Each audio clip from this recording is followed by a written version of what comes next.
बुधवार व्रत कथा। नमस्कार भाइयों बहनों, जय मां गायत्री। आप सभी का मेरे YouTube चैनल शुभकर्मा ही अष्टों में स्वागत है। आज के इस वीडियो में सुनते हैं बुधवार की व्रत कथा। बुधवार का जो दिन है, सभी देवताओं में सबसे प्रथम पूजनीय भगवान गणेश को यह दिन समर्पित होता है। बुधवार के दिन उपवास रखने का विशेष महत्व शास्त्रों में बताया गया है, क्योंकि बुधवार के जो देवता है वह भगवान गणेश है, जो कि बुद्धि के देवता माने गए हैं। हमारे हिंदू शास्त्रों के अनुसार सप्ताह के सभी 7 दिन अलग अलग देवताओं को समर्पित होते हैं। फिर उन्हीं के अनुसार उनकी पूजा आराधना की जाती है। बुधवार का दिन सभी देवी देवताओं में सबसे पहले पूजे जाने वाले भगवान गणेश को समर्पित होता है। बुधवार के दिन उपवास रखने का विशेष महत्व है और इसके विशेष लाभ भी प्राप्त होते हैं, क्योंकि बुधवार का दिन भगवान गणेश को समर्पित है। ऐसे में बुधवार के दिन व्रत रखने से जीवन में समृद्धि बढ़ती है और समय जो होता है, आपका जो अमंगल समय है वह भी मंगलमय हो जाता है। ऐसी मान्यता है कि बुधवार के दिन भगवान गणेश का यह व्रत रखने से तथा इस दिन इस कथा को सुनने से जीवन में कभी भी धन धान्य की कमी नहीं होती।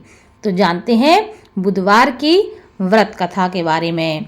एक समय की बात है, समतापुर नगर में मधुसूदन नामक एक व्यक्ति रहता था। वह बहुत ही धनवान था। मधुसूदन का विवाह बलरामपुर नगर की सुंदर लड़की संगीता से हुआ था। एक बार मधुसूदन अपनी पत्नी को लेने बुधवार के दिन बलरामपुर को चला गया। मधुसूदन ने पत्नी के माता पिता से संगीता को विदा कराने के लिए कहा। माता पिता कहने लगे, अरे बेटा, आज तो बुधवार का दिन है। बुधवार को कभी भी पुत्री को मायके से विदा नहीं किया जाता और बुधवार को किसी भी शुभ कार्य के लिए यात्रा नहीं करते। लेकिन मधुसूदन नहीं माना। उसने ऐसी शुभ और अशुभ की बातों को न मानने की बात कही। वह कहने लगा कि मैं इन बातों में विश्वास नहीं करता हूँ। माता पिता से आज्ञा लेकर दोनों पति पत्नी ने बैलगाड़ी से यात्रा प्रारंभ कर दी। 2 कोस की यात्रा के बाद उनकी गाड़ी का एक पहिया टूट गया। वहां से दोनों ने पैदल ही यात्रा प्रारंभ की। रास्ते में संगीता को प्यास लगी। मधुसूदन उसे एक पेड़ के नीचे बैठाकर जल लेने के लिए चला गया। उसने कहा, मैं थोड़ी देर में वापस आऊंगा, तुम इसी पेड़ के नीचे मेरा इंतजार करना, यहाँ वहाँ कहीं मत जाना। थोड़ी देर बाद जब मधुसूदन कहीं से जल लेकर वापस आया तो वह बुरी तरह हैरान हो उठा, क्योंकि उसकी पत्नी के पास उसी की शक्ल का एक व्यक्ति बैठा हुआ था। संगीता भी मधुसूदन को देखकर हैरान हो गई। वह दोनों में कोई अंतर ही नहीं कर पा रही थी। वह समझ ही नहीं पा रही थी कि इन दोनों में से मेरा पति कौन है। मधुसूदन ने उस व्यक्ति से पूछा, तुम कौन हो और मेरी पत्नी के पास क्यों बैठे हो? मधुसूदन की बात सुनकर उस व्यक्ति ने कहा, अरे भाई, यह मेरी पत्नी संगीता है। मैं अपनी पत्नी को ससुराल से विदा करा कर लाया हूँ। लेकिन तुम कौन हो जो मुझसे ऐसा प्रश्न कर रहे हो? मधुसूदन ने कहा, तुम जरूर कोई चोर या ठग हो। यह मेरी पत्नी संगीता है। मैं इसे पेड़ के नीचे बिठाकर जल लेने चला गया था। इस पर उस व्यक्ति ने कहा, अरे भाई, तुम तो झूठ बोल रहे हो। संगीता को प्यास लगने पर जल लेने मैं गया था। मैंने तो जल लाकर अपनी पत्नी को पिला भी दिया है। अब तुम चुपचाप यहाँ से चलते बनो, नहीं तो किसी सिपाही को बुलवाकर मैं तुम्हें पकड़वा दूंगा। दोनों एक दूसरे से लड़ने लगे। उन्हें लड़ते देख बहुत से लोग वहां इकट्ठे हो गए। नगर के कुछ सिपाही भी वहां आ गए। सिपाही उन दोनों को पकड़कर राजा के पास ले गए। सारी कहानी सुनकर राजा भी कोई निर्णय नहीं कर पाए।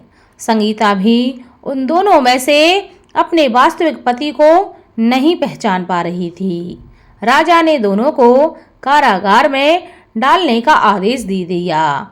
राजा के फैसले पर असली मधुसूदन भयभीत हो उठा।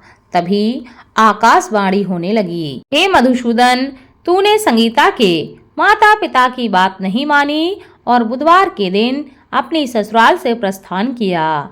यह सब भगवान बुद्धदेव के प्रकोप से हो रहा है। मधुसूदन ने भगवान बुद्धदेव से प्रार्थना की कि हे भगवान, हे बुद्धदेव, मुझे क्षमा कर दीजिए। मुझसे बहुत बड़ी गलती हुई है। भविष्य में अब मैं कभी भी बुधवार के दिन यात्रा नहीं करूंगा और सदैव बुधवार को व्रत करूंगा। मधुसूदन के प्रार्थना करने से भगवान बुद्धदेव ने उसे क्षमा कर दिया।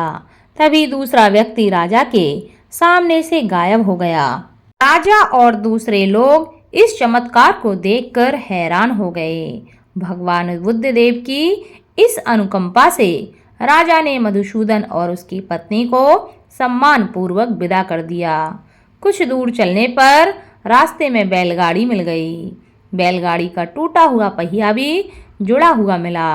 दोनों उसमें बैठकर समतापुर की ओर चल दिए। मधुसूदन और उसकी पत्नी संगीता दोनों बुधवार का व्रत करने लगे और अपना जीवन आनंद पूर्वक व्यतीत करने लगे। इस तरह भगवान बुद्धदेव की कृपा से उनके यहाँ खुशियां बरसने लगी। इस तरह जो स्त्री पुरुष विधिवत बुधवार का व्रत करते हैं और इस कथा को सुनते हैं, भगवान बुद्धदेव और भगवान गणेश की कृपा हमेशा उनके जीवन में बनी रहती है और उनके सभी कष्ट दूर होते हैं। इस कथा को सुनने से तथा दूसरों को सुनाने से भगवान की कृपा सदा बनी रहती है।